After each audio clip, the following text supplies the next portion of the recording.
Look at her. Black and white. Yin and yang. All in one. Hello everybody. I am Allison. This is Lucy. And I think that she just represents the topic I'm talking about today in a very silly way. Don't take me too seriously. Cause look at her little face. Look at that cute little face. How perfect to have two sides of one spectrum all in one. Beautiful representation. What do you think? Okay, so hello, how's it going? I'm sorry, this is a very serious video. I'm just also being sincerely myself in it.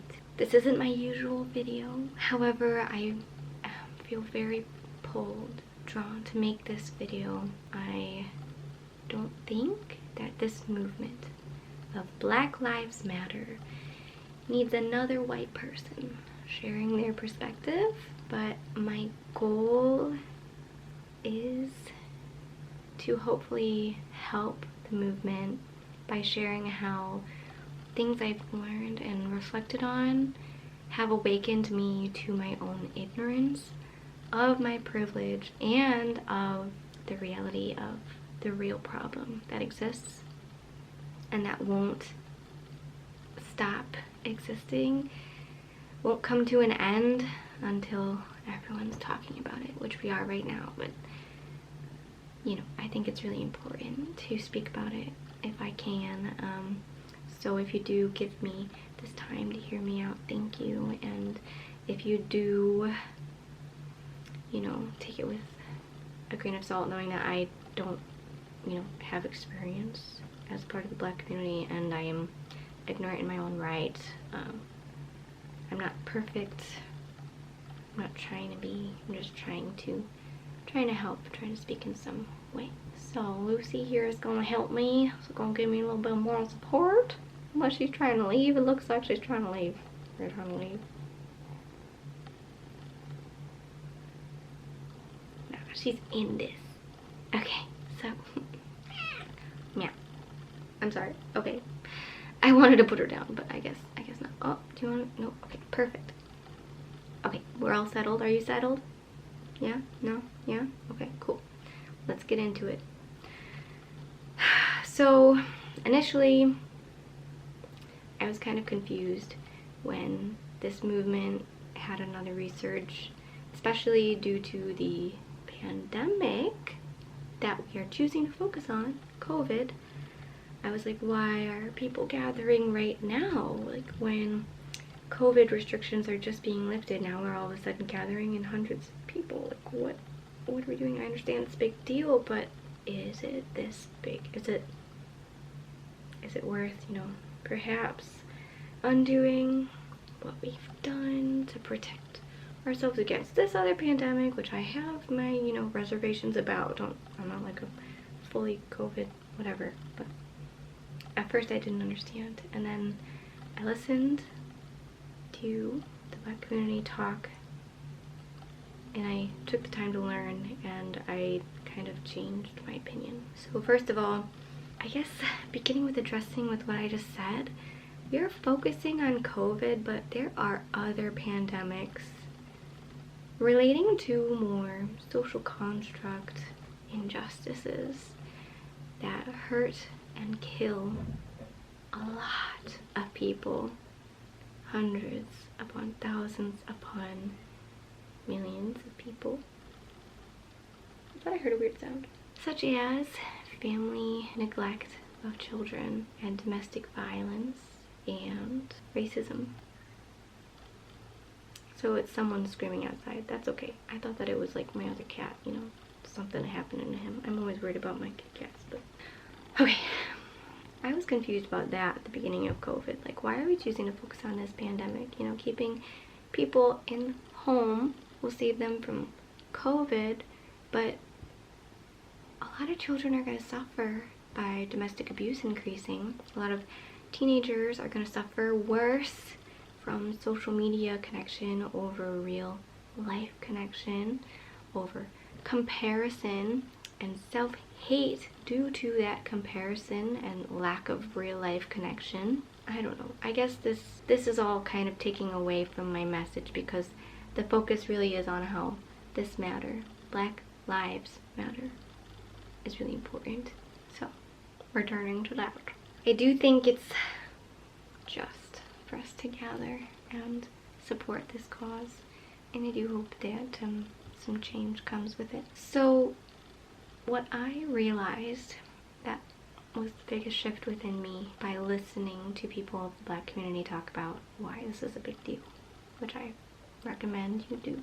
If you don't take any other action, take time to listen, to seek out and listen to Black community voices speak up about this. What I learned and reflected on is how you walk through the day and how we're perceived, and how it has nothing to do with us really, and has everything to do with other people and the collective. So, for instance, while I walk through my life, if I go out to the store, I am perceived as non-threatening and as kind, almost. I'm perceived well, in general. You know, a lot of people don't care, and that's fine. You know, a lot of people don't care on the other side of the spectrum too. But, like, if I could take an average of how I'm perceived, it's well. People in my, you know, little community here, they know what it's like to have an unpredictable life, to like go home and not know whether your parents gonna be in a good mood or a bad mood that day, not know if what you're gonna do is gonna set them off, whatever.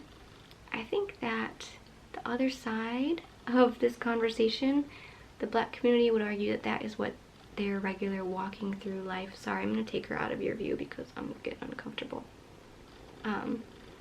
I think that they would argue that that is what they're going through daily life looks like. If they encounter a young person, maybe they'll be indifferent to the fact that they're a different race than they are.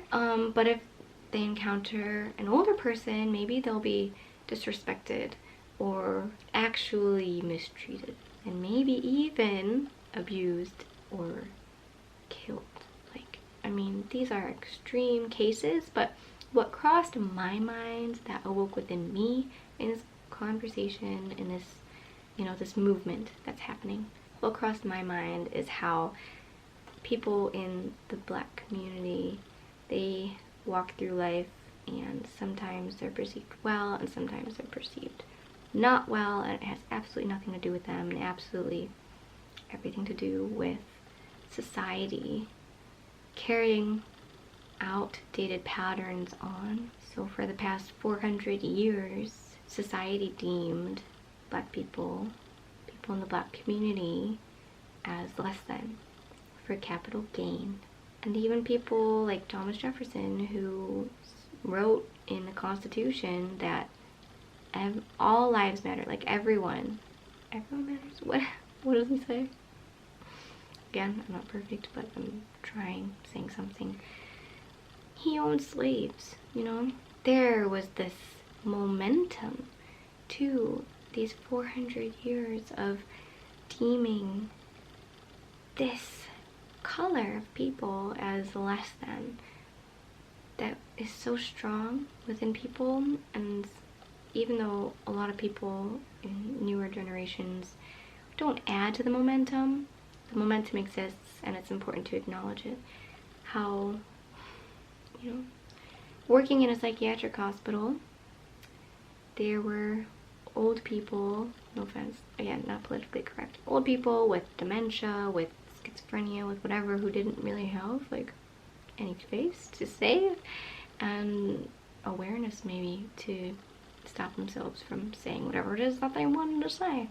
And if I came in as an aide with someone who is Black skin colored, they would look at that person and say rude things, like the N-word, like, you know, like just look of disgust, an energetic like thing of disgust to that person for no reason. You know, they're there to help them, as am I.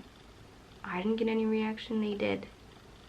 And that is an example to show how subconscious it is. These people in the psychiatric hospitals are, you know, not fully in touch. It's a very subconscious discrimination that they are carrying out, and it's a momentum within them that they're ignorant to.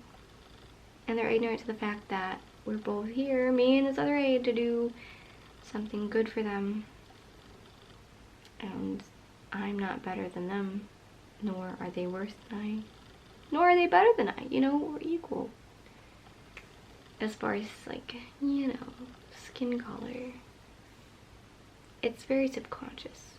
And it's an energetic reaction that people in the Black community don't have control over and don't deserve, but they experience.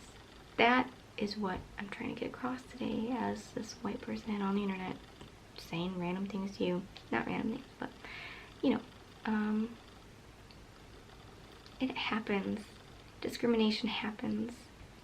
And in the Black community, you never know when it's gonna happen, from who, how. You try to brush it off, but it happens, and it's ingrained in the fabric, woven in the fabric of our lives. So, another thing, just one other example that I want to say is, growing up, there was a friend of mine who was in the Black community from Africa, and he was a friend of mine just like any of my other friends, you know. And going up to high school, someone asked like what our school was like, kind of like what the population was like, and I said I thought it was pretty diverse. And my sister said, I wonder if you asked him, our Black friend, you know, would he agree that it was diverse? Because he was definitely like the Black kid, especially in elementary school, but like growing up, there were, you know, more larger groups of these diverse groups, but like still, you know, would he agree? Would he agree that it was very diverse, or would he say like there was some diversity? Like, it's a different perspective, a completely different perspective, and it's really unfortunate because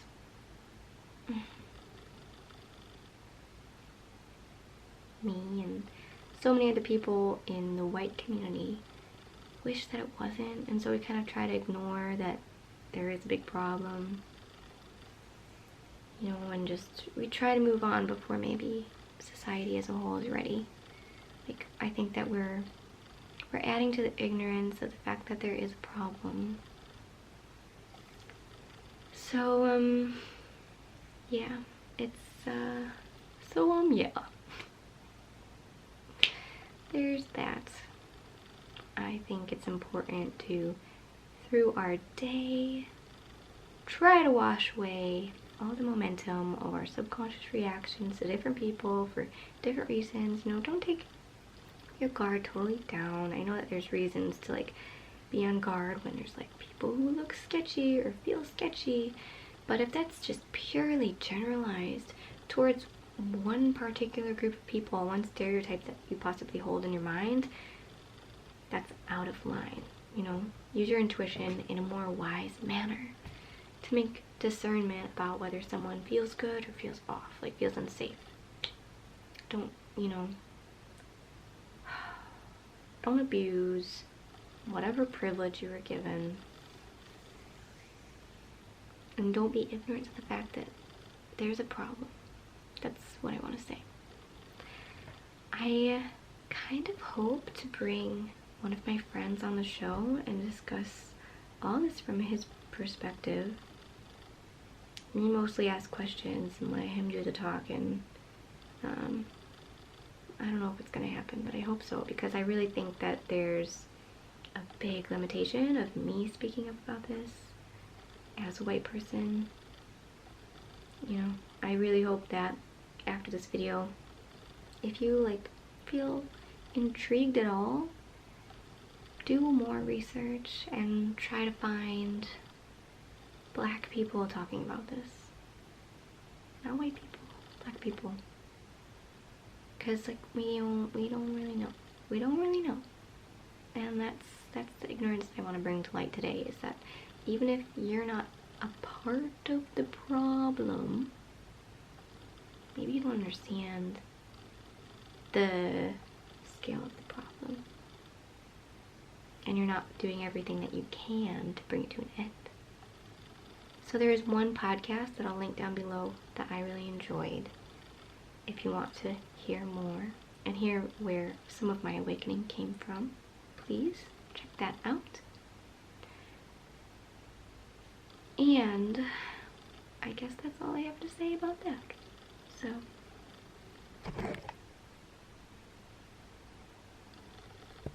I hope that you guys have a really great day today, and that you appreciate anything that I had to say. Share your thoughts down below if you feel so obliged, and until next time, peace.